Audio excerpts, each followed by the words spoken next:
Anitha good morning. Good morning అండి. ఏం చేస్తావు ఈరోజు టిఫిన్? ఈరోజు పూరి చేసిన, నేను సబ్జీ చేసిన. సబ్జీయా? ఆలు సబ్జీయా? ఇంకా పూరి పూరి మరి నాకేసేలేవు. నీకు కూడా వేసా. మా ఇంట్లో టిఫిన్ వచ్చేసి ఈరోజు పూరి సబ్జీ చేసినానండి. మా పిల్లలు అయితే తినేసిర్రు, ఎందుకంటే దబ్బున లేవలేదు, లేటుగా లేచి కాబట్టి తొందరగా పెట్టేసేసినా.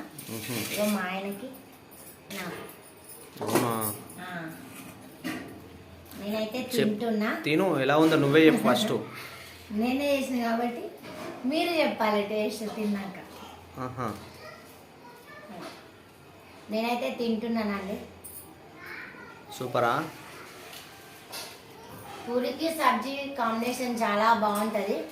అందుకే మా ఇంటి ఈరోజు వచ్చేసి అయితే పూరి చేసిన. మా ఆయన తింటాడు, ఇప్పుడు తినండి. అందరికీ హ్యాపీ సండే. శ్రావణ మాసం కదా, మార్నింగ్ లేవడం జరిగింది. మార్నింగ్ పూజ అన్నీ అయిపోయింది. టిఫిన్ అయితే చేస్తున్నాను. పూరి అంట వేడిగుంటేనే తినాలనిపిస్తుంది కాబట్టి నేను వేడిగున్నాయి కాబట్టి నేను వేడివేడిగా ఎప్పుడే చేసిన పూరి అయితే తింటున్నాను. మీ ఇంట్లో ఏం టిఫిన్ చేసిరో కామెంట్ బాక్స్లో కామెంట్ చేయండి. బాయ్ అందరికీ. బాయ్.